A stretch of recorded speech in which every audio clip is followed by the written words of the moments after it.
Bonjour, c'est Magali. Bienvenue dans cette nouvelle vidéo. Nous continuons l'élaboration de l'album Hiver en fête, pour lequel j'ai utilisé la collection digitale Saison festive de Florju Designs. À ce stade, nous devons réaliser les charnières de nos pages, ce qui nous permettra de les relier sur notre future couverture. Idéalement, il faudrait un morceau de papier de 19,5 par environ 17 cm. Mais si ça ne vous pose pas de problème de travailler sur des petits morceaux, vous pouvez également avoir 3 morceaux de 19,5 par 5 cm. 5 cm, c'est la largeur dont nous avons besoin.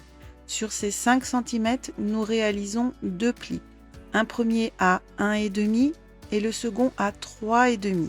Si vous avez des difficultés à manipuler des petits bouts de papier de la sorte, prenez un morceau plus grand, une chute plus grande, du moment qu'elle a 19,5 de hauteur et plus de 5 de large, et bien vous faites les mêmes plis, un premier à 1,5, le deuxième à 3,5 et ensuite vous coupez à 5. Et vous verrez que c'est beaucoup plus facile de gérer le bon alignement de votre papier sur le massicot quand on a un grand morceau plutôt que des petits morceaux. Après, avec les petits morceaux, c'est possible de travailler.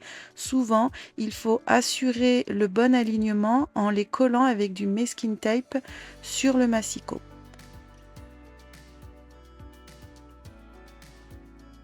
On marque bien tous les plis.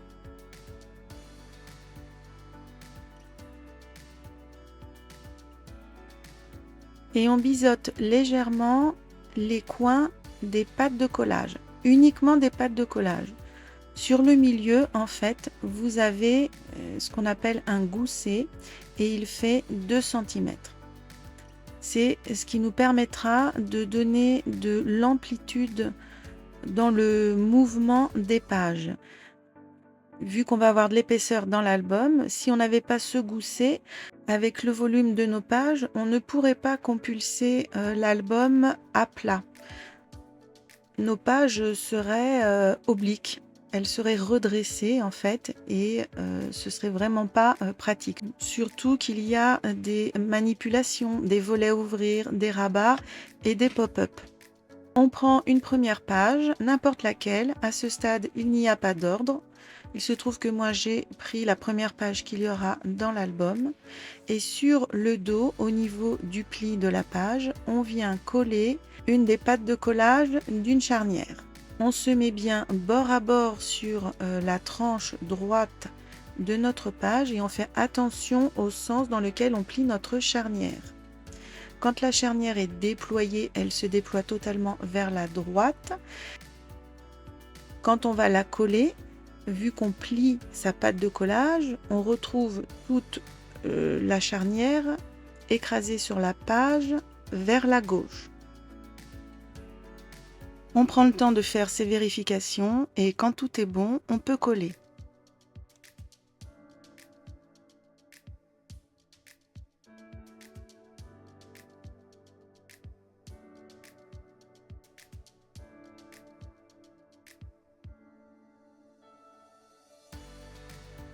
Et quand on remet la page à l'endroit et qu'on redéploie la charnière, elle vient vers la gauche avec son gousset et une autre patte de collage qui est destinée à la future couverture. On recommence l'opération sur une deuxième page, alors celle avec le ruban à l'horizontale, et on va pas se mettre totalement bord à bord, c'est-à-dire que la patte de collage dépasse un petit peu sur la gauche de la page, vraiment d'un micromillimètre.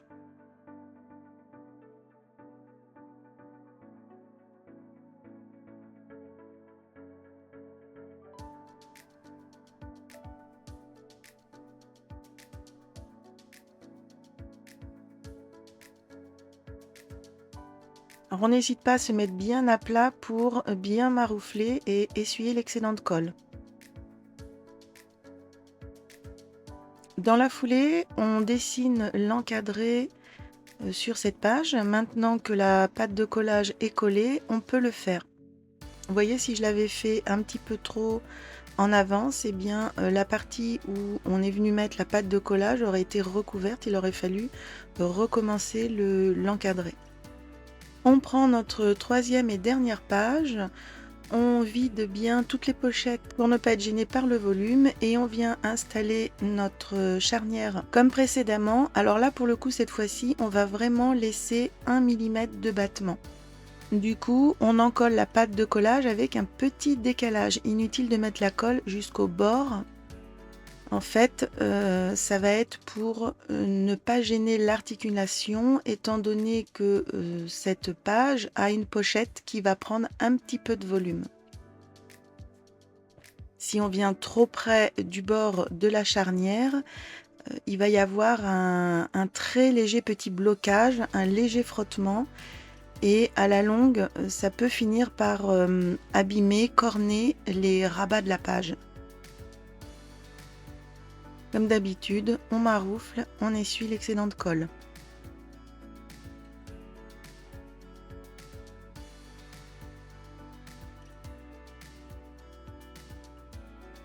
Comme pour la page précédente, on vient dessiner l'encadré sur toute la surface. Alors si comme moi vous l'aviez déjà fait au départ, il n'y a plus qu'à faire un raccord au niveau de la pâte de collage.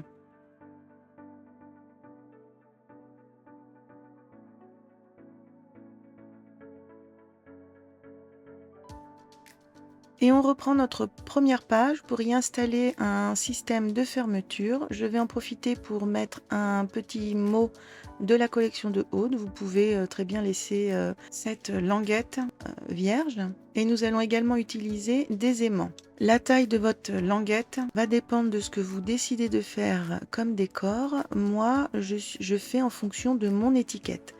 Donc j'ai un morceau de 9 cm sur 3 de hauteur.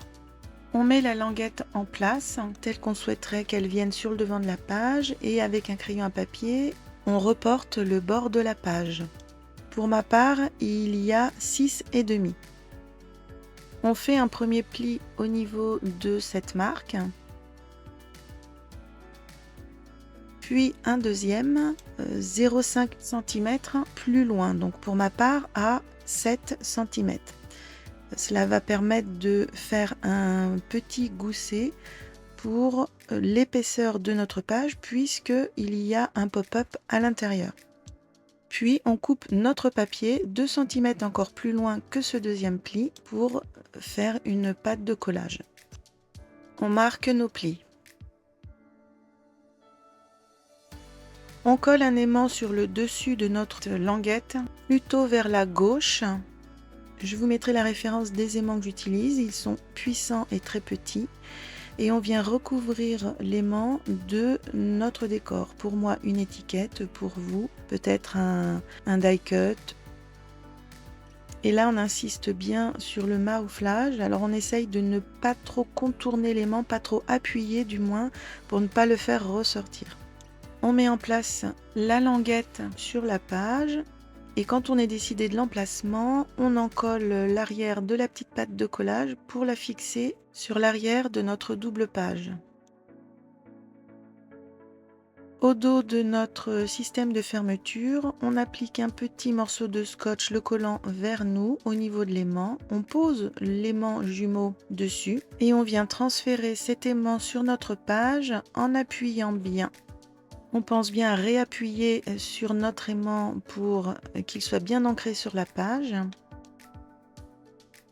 Et il ne reste plus qu'à le cacher sous un die cut. Je vais en essayer pas mal avant de trouver celui qui me conviendra.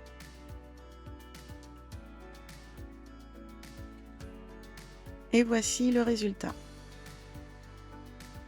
On va passer à la création de ce que j'ai appelé une carte dépliante et que j'ai élaborée à partir d'une des cartes de la collection de Aude. Donc il faut un papier de base de 16,5 sur 11,5. On dessine comme d'habitude des encadrés avec un stylo et on colle soit une carte de la collection, soit un papier décor, sachant qu'il faut un morceau de 15,5 sur 10,5. Sur le verso, nous allons venir installer des volets pliés en accordéon. Il faut 2 morceaux de 25,5 sur 11,5. Sur les 25,5, on réalise un premier pli à 8,25, puis 16,5, puis 24,75. Et il reste normalement une petite patte de collage de 1 cm, plus ou moins.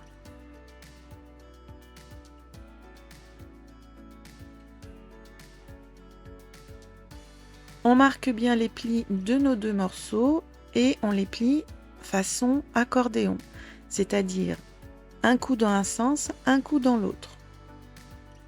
Ici, vous pouvez mieux voir le sens des plis. Et on regarde sur notre support si tout est bien raccord, si rien ne dépasse. Sinon, on fait les petites modifications, on recoupe. Alors, je n'ai pas filmé avec le deuxième morceau en place, mais ils viennent s'installer de part et d'autre de la carte. Ils se retrouvent au milieu, ils ne doivent pas se chevaucher, mais bien être raccords. Pour les maintenir en place, il faut une fermeture avec 2 petites languettes de 2,5 sur 10 cm. Sur les 10 cm, d'un seul côté, on plie à 1 cm et 1,4. On marque bien les plis.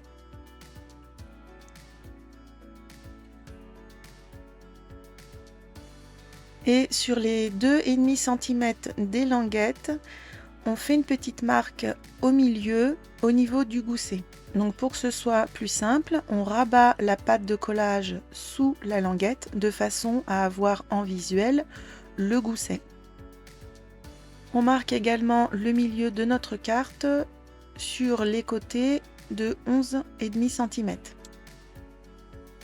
En s'aidant de ces différents repères, on colle nos languettes sur les côtés de notre carte, bien alignées sur les bords, et on veille à ce qu'elles soient ajustées face à face.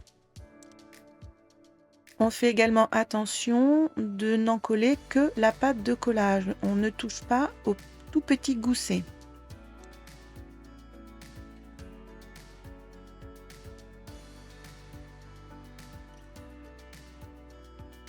Languette ouverte, on peut à présent installer nos petits dépliants. On biseaute légèrement les pattes de collage et on en colle l'un sur la gauche, l'autre sur la droite.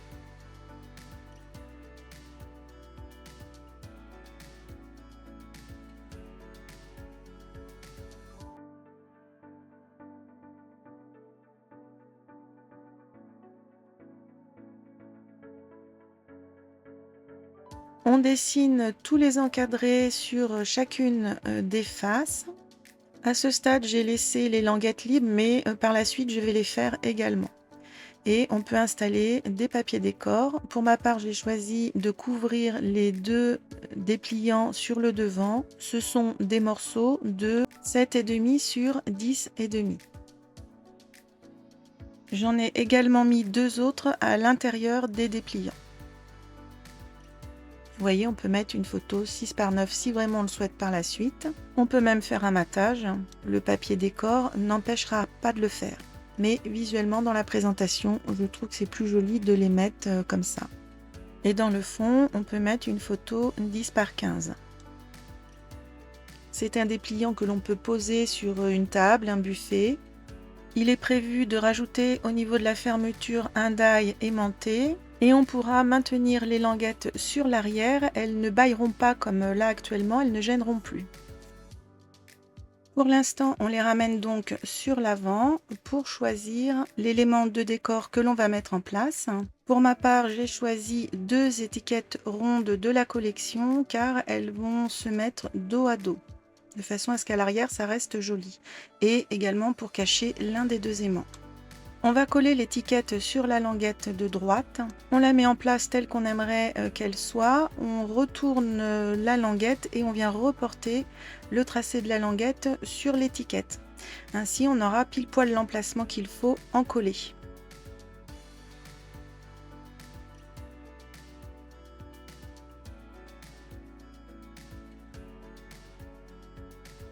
On dépose le premier aimant sur la languette de gauche. Moi, je l'ai mis à 2 cm du bord droit parce que quand on referme la languette de droite, l'étiquette de décor la recouvre suffisamment. Donc, suivant ce que vous avez choisi comme élément de décor au niveau de la languette, il faut s'assurer qu'en refermant votre languette, cet élément de décor recouvre bien assez l'aimant. On le fixe soit avec de la colle, soit avec du scotch ou un morceau de masking tape, mais relativement petit, puisqu'on viendra mettre un papier décor par la suite. Il ne faut pas qu'on le voie par en dessous. On maroufle bien tout autour de l'aimant pour qu'il soit bien emprisonné. On prépare un deuxième petit morceau de scotch, le collant tourné vers nous, on le pose sur l'aimant, on vient y lâcher l'aimant jumeau et on rabat la languette de droite avec bien sûr l'étiquette sur laquelle on va bien appuyer pour faire le transfert de l'aimant. Bien sûr, en appliquant la languette, on essaye de maintenir un petit peu le gousset, on n'écrase pas trop. On réappuie une fois que le transfert est fait. On teste l'efficacité de notre fermeture. Donc le gousset a été respecté, ça ne s'écrase pas trop. Et on vient coller sur l'envers de la première étiquette une deuxième qui va permettre de cacher cet aimant. Comme je vous le disais, j'ai fini par faire également des encadrés au stylo sur mes languettes. Alors je ne les fais pas tous d'un coup parce que là je ne sais encore pas trop comment je vais avancer dans mon travail, comment je vais finir mes languettes. Donc j'y vais petit à petit.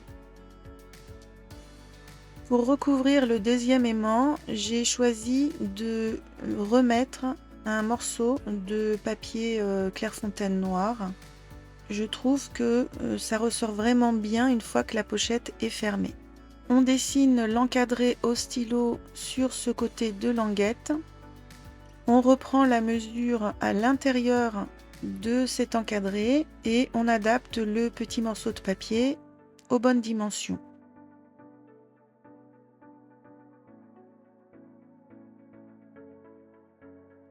On peut le coller pour recouvrir l'aimant et il faut essayer de ne pas trop l'écraser pour ne pas que le volume de l'aimant ressorte. Alors là, c'est vraiment qu'une question d'esthétique. Vous faites comme vous voulez. L'important, c'est que le papier recouvre l'aimant et tienne bien en place. Moi, pour ma part, j'appuie sur mon papier un petit moment jusqu'à ce que la colle prenne bien et je ne viens pas trop maroufler autour de l'aimant. L'idéal, ce serait que ça fasse un petit dôme, un petit gonflement au niveau de l'aimant, mais que l'on ne voit pas la délimitation de ses contours. On finit de tracer les encadrés à l'intérieur des languettes si ça n'a pas déjà été fait.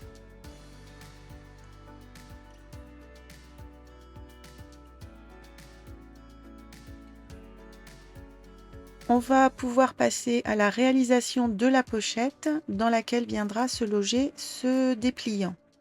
Il faut un morceau de 17,5 sur 10 cm. Sur les 17,5 des deux côtés, on va réaliser un premier pli à 1 et un deuxième à 1,5. Sur les 10 cm, d'un seul côté, on réalise un pli à 1 puis à 1,5 cm. Sur ce qui sera le haut de la pochette, on biseaute les deux angles des pattes de collage, on ne touche pas au gousset. Ensuite, on marque bien tous les plis. Pour le reste des biseaux et entailles à faire, alors je vais avoir du mal à vous expliquer oralement où faire les découpages. J'espère que la vidéo parle d'elle-même. Je ne mets pas en vitesse trop rapide et en plus vous avez la possibilité, vous, de la visionner au ralenti. On pense également, une fois que la pochette est formée, de venir vérifier sur la page de notre album qu'elle ne déborde pas de la page, que tout se place bien.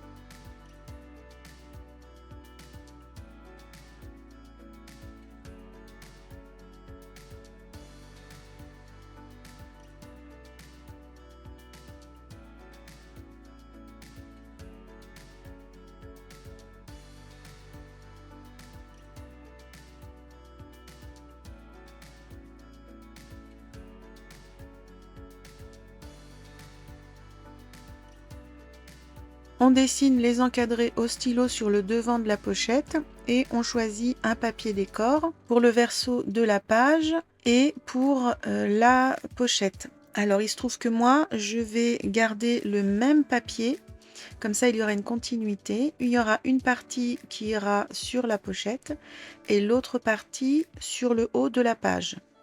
Pour la pochette, c'est un morceau de 13,5 sur 7,5. Pour le reste de la page, c'est un morceau de 13,5 sur 11 et il vient légèrement s'insérer dans la pochette. Et notre dépliant viendra à son tour s'insérer dans cette pochette où il y aura évidemment l'épaisseur nécessaire pour qu'il passe sans être écrasé. Alors on commence par coller le décor sur la façade de la pochette.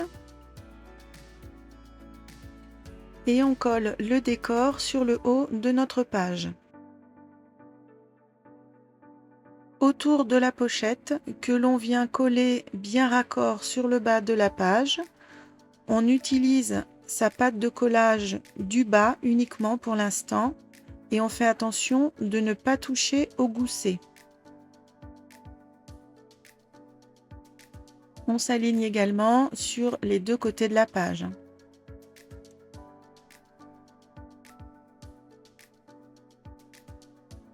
Pour le reste, c'est un tout petit peu plus délicat car il faut en coller les deux autres pâtes de collage ainsi que les tout petits carrés que l'on a laissés et qui vont former l'épaisseur sur le bas de la pochette.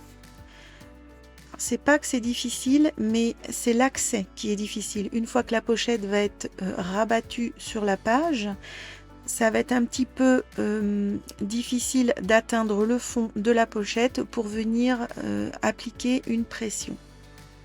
Donc soit on fait ce que je fais d'habitude avec mon jeu de cartes, mais pour le coup là mes cartes, vu que c'est un petit jeu, j'ai du mal à atteindre le fond. Donc on peut éventuellement faire la même chose si on a des grandes cartes du type des cartes de tarot, où on trouve un livre ou un bloc qui fait à peu près 0,4 cm d'épaisseur. Alors ça, c'est déjà un petit peu plus difficile. Ou alors encore, on peut essayer de jouer avec son plioir et d'y aller tout doucement. Alors moi, j'ai essayé toutes ces techniques, sauf le jeu de tarot que je n'ai pas, et ça marche quand même, hein, on finit par y arriver. Il faut un petit peu de patience et de dextérité. On en a fini avec notre première page, en tous les cas pour ce qui est du plus gros de la structure. Évidemment, on reviendra peaufiner les décorations. On va s'occuper du verso de notre troisième double page, celle avec la pochette à rabat, pour la décorer d'un nouveau cadre intégré. Dans le tutoriel numéro 2, j'explique comment faire ces cadres, plus en détail, mais je vais vous redonner les dimensions ici. On démarre d'un papier décor de 13,5 par 18,5 et sur le dos de ce papier, on va tracer un cadre. Il y a 2,5 cm à partir des bords haut et bas et 2 cm à partir des bords gauche et droit. On tire des lignes pour tracer notre cadre et on vient évider la partie centrale. Si tout est bon, on peut le coller. Alors on se met bien à plat comme d'habitude. Et on en aura également fini avec le plus gros de cette troisième page. Là aussi, on viendra peaufiner la décoration un peu plus tard. On reprend notre page numéro 2 et sur son verso, il faudra prévoir un papier décor de 13,5 sur 18,5 que vous n'êtes pas obligé de choisir maintenant. Avant, je vous montre rapidement comment va se faire la construction de cette page, parce qu'il y a une petite contrainte que voici, qui est le rajout d'un volet qui s'ouvrira vers la gauche. Ce volet est plus étroit d'au moins 2 cm que la page, car un système de flipette viendra se mettre sur cette zone, ce qui fait que le papier décor du dessous sera visible sur ces 2 cm. Moi, c'est du feuillage, il n'y a aucun problème, ça passe très bien. Si c'est un personnage, ça peut être moins joli. On va commencer par installer notre volet avec un morceau de 13,5 sur 18,5. Sur les 13,5, d'un seul côté, on réalise un pli de 1 cm. On marque bien ce pli et on biseaute les angles de la pâte de collage.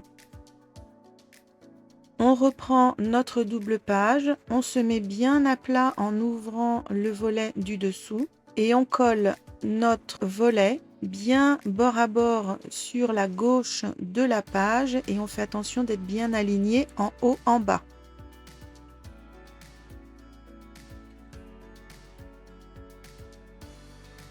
On dessine un encadré sur ce volet, également sur son verso, et on fait le raccord au niveau de la pâte de collage si on avait déjà fait l'encadré sur la page. Sinon, on dessine l'encadré total.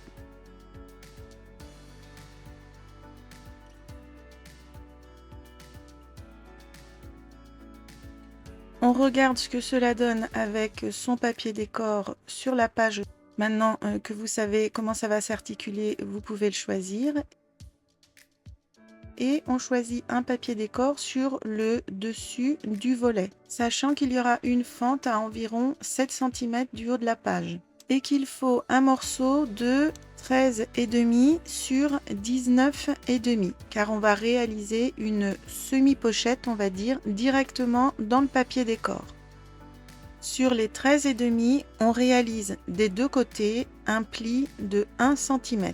Sur les 19,5, on réalise un pli uniquement sur le haut du papier décor de 1 cm. On marque bien les plis et on biseaute toutes les pattes de collage.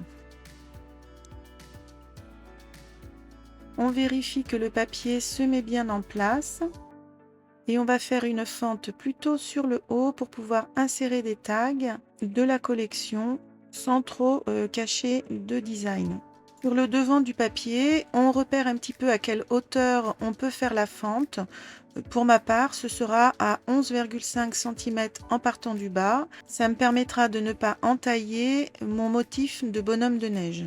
Donc on se met sur l'arrière de notre papier et on vient faire des petites marques, encore une fois pour ma part à 11,5 en partant du bas, sur la gauche et la droite, et on tire une ligne. Ce sera notre ligne de base. On se repositionne sur cette ligne et en partant des plis de part et d'autre, on fait une petite marque à 2 cm.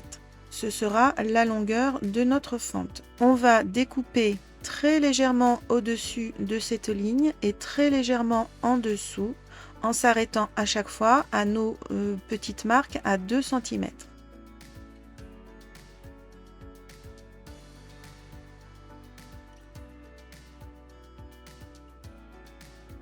On va faire un renfort décoratif avec un morceau de papier noir qui dépassera de part et d'autre de la fente.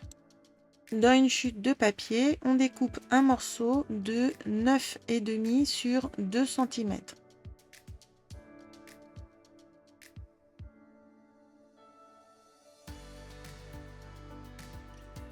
Sur les 2 cm, on va marquer le milieu de chaque côté et tirer une ligne. Ce sera pour réaliser de nouveau une fente. Sur les 9,5, on fait une petite marque à 1 cm de chaque côté. Ce sera la limite à ne pas dépasser. Et on découpe comme tout à l'heure un tout petit peu au-dessus de la ligne et un tout petit peu en dessous de la ligne en faisant attention à bien s'arrêter à nos petites marques de 1 cm.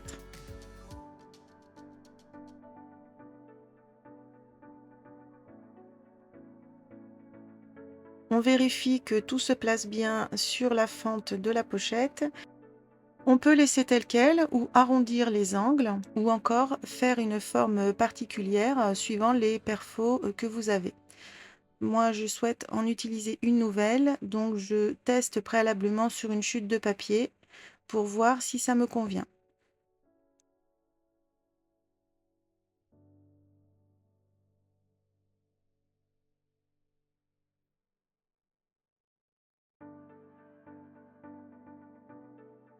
Une fois que tout est bon, on peut coller ce renfort.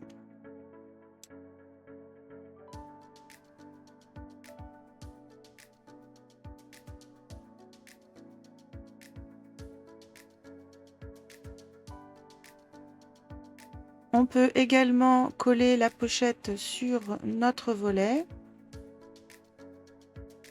Soit vous n'en collez qu'une pâte de collage au départ comme moi, soit vous en collez vos 3 pâtes de collage ainsi que le bas de votre pochette.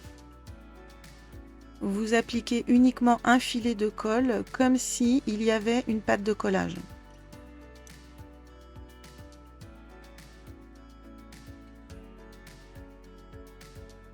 On met en place le papier décor sur la page du dessous.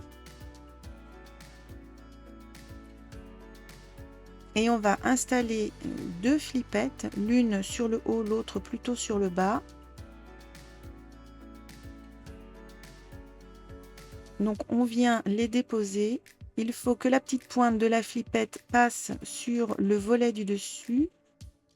Par contre, l'arrondi où viendra se mettre le brad ne doit pas gêner l'ouverture du volet. Donc il faut que l'arrondi soit plutôt en dehors, ne touche pas le volet du dessus. Quand on est bien positionné, on reporte avec un crayon le petit trou de la flippette sur le papier du dessous.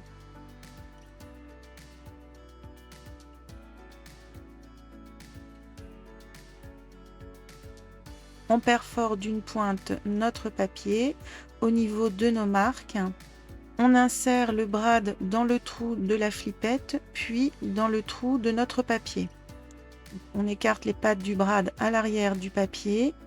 On appuie un petit peu pour serrer l'ensemble sur le papier.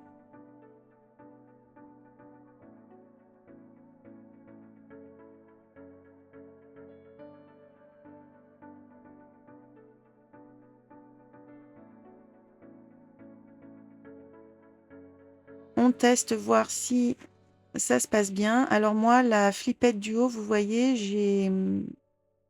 j'ai installé l'arrondi du brad un petit peu trop vers mon volet. Donc, je vais être... il n'y a vraiment pas grand-chose, ça va passer, hein, mais je vais quand même être obligée de tricher un tout petit peu et de tirer mon papier décor un peu plus vers la droite. Quand tout est bon, on peut coller. On prépare des tags à glisser dans la fente de notre pochette. J'ai utilisé les étiquettes de la collection que j'ai perforées sur le haut, puis j'y ai passé un petit bout de ruban. Et ensuite, ils viennent s'insérer donc dans la fente. Les flippettes sont fonctionnelles. Ici, on peut placer une photo 6 par 9 si on le souhaite.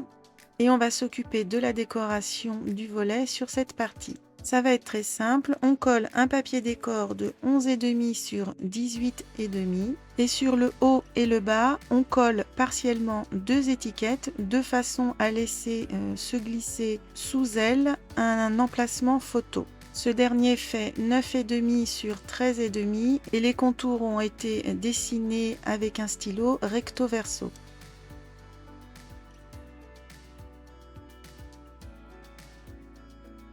Et sur la page d'à côté, j'ai finalement préféré coller un emplacement photo de 9,5 par 6,5 sur lequel j'ai dessiné un encadré au stylo et j'ai collé un petit onglet de la collection sur le haut. Alors je n'ai pas collé la base de l'onglet de façon à pouvoir laisser passer en dessous de futures photos 6 par 9. Cette structure de page est également globalement terminée. Je vous dis à très vite dans une prochaine vidéo pour la suite de ce tuto. Bon scrap!